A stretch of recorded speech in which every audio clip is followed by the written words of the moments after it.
Students, इस video में हम जो angle between pair of straight lines का थोड़ा सा पार्ट क्रॉलरीज रह गई थी उसको कंप्लीट करेंगे। बिल्कुल छोटा सा वीडियो होगा लेकिन इम्पॉर्टेंट है, इसकी क्रॉलरीज क्वेश्चन में यूज़ होगी। हमने पिछली वीडियो में पढ़ा था जो पेयर ऑफ स्ट्रेट लाइंस की 4th लेक्चर में हमने पढ़ा था कि angle between two straight lines, जो पेयर ऑफ स्ट्रेट लाइंस बिना स्ट्रेट लाइंस निकाले एक पेयर ऑफ स्ट्रेट लाइन से हम उन दो लाइंस का एंगल कैसे पता कर सकते हैं। ठीक है, अगर तो लाइंस अलग अलग निकालनी हो तब तो हम 11th क्लास का स्लोप का फॉर्मूला लगा के भी एंगल निकाल सकते हैं, लेकिन बिना दो लाइंस अलग अलग निकाले एक जॉइंट इक्वेशन से उन दोनों लाइंस का एंगल निकाला जा सकता है। कैसे? इस फॉर्मूले के थ्रू, जो कि हम पहले पढ़ चुके हैं। ठीक है, इसके बाद आती है क्रॉलरी। फर्स्ट क्रॉलरी क्या है कि कंडीशन दैट द लाइन, ये लाइन जो जॉइंट इक्वेशन की है, अगर ये दो परपेंडिकुलर लाइंस को बना रही है तो उसकी कंडीशन क्या होगी। तो बिल्कुल सिंपल सा है कि अगर हमारी जो जॉइंट इक्वेशन है ax² + 2hxy + by² = 0, अगर ये जॉइंट इक्वेशन जो है हमारी दो स्ट्रेट लाइंस को बना रही है जो कि परपेंडिकुलर हैं, तो ऑब्वियसली थीटा कितना होगा 90 डिग्री, है ना।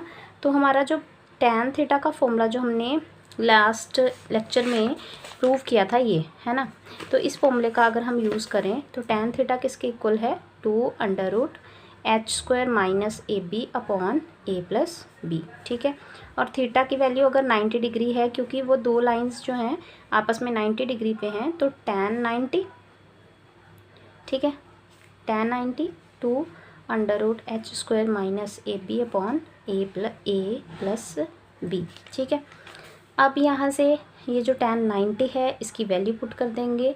हमें पता है sin 90 1 होता है, cos 90 0 होता है, तो tan 90 इन्फिनिटी होता है ना।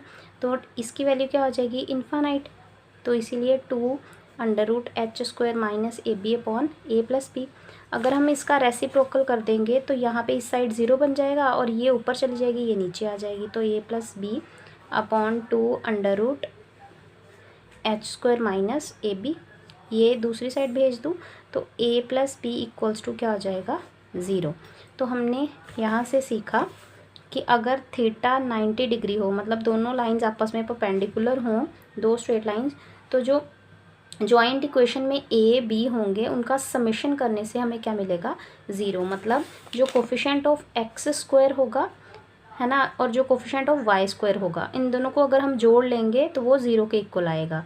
तो मतलब जो भी जॉइंट इक्वेशन हमारी स्ट्रेट लाइंस दो बनाएगी वो पक्का उसमें a और b ऐड करने से अगर 0 मिले तो एंगल क्या होगा, थीटा मेरा कितना होगा 90 डिग्री। तो ये कंडीशन है परपेंडिकुलर की। इसके बाद है कंडीशन हमारी पैरेलल की। देखो यहाँ पे इन्होंने कोट इसीलिए लिखा है क्योंकि हमने बाद में भी तो रेसिप्रोकल करना ही था, तो रेसिप्रोकल करके उसने पहले 1/tan को कॉट लिख लिया है ताकि 90 डिग्री फिल करे तो 0 लिखना हो, ना कि इन्फिनिटी, है ना।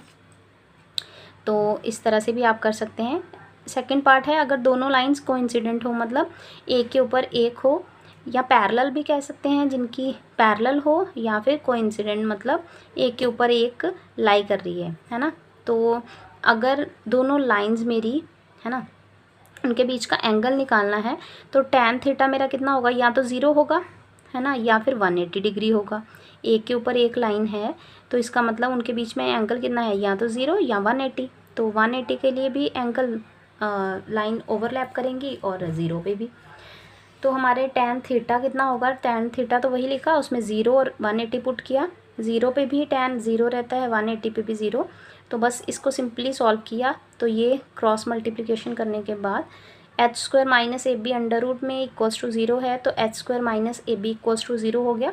जब हमारा h² = ab आ जाए, मतलब इसको दूसरी साइड भेज दिया, देन हम क्या बोलेंगे, हमारा एंगल क्या होगा, लाइंस क्या होंगी आपस में कोइंसिडेंट होंगी, मतलब 0 डिग्री बनाएगा एंगल या फिर 180 डिग्री बनाएगा। तो ये दो क्रॉलरीज हैं जो कि मोस्ट इंपॉर्टेंट है, यूज़ होने वाली हैं क्वेश्चंस में। नेक्स्ट लेक्चर में हम बायसेक्टर का आर्टिकल करेंगे जो कि मोस्ट इंपॉर्टेंट है, पूछा गया है GNDU के एग्ज़ाम्स में, तो इम्पॉर्टेंट आर्टिकल करेंगे। नेक्स्ट वीडियो में मिलते हैं, अगली वीडियो में।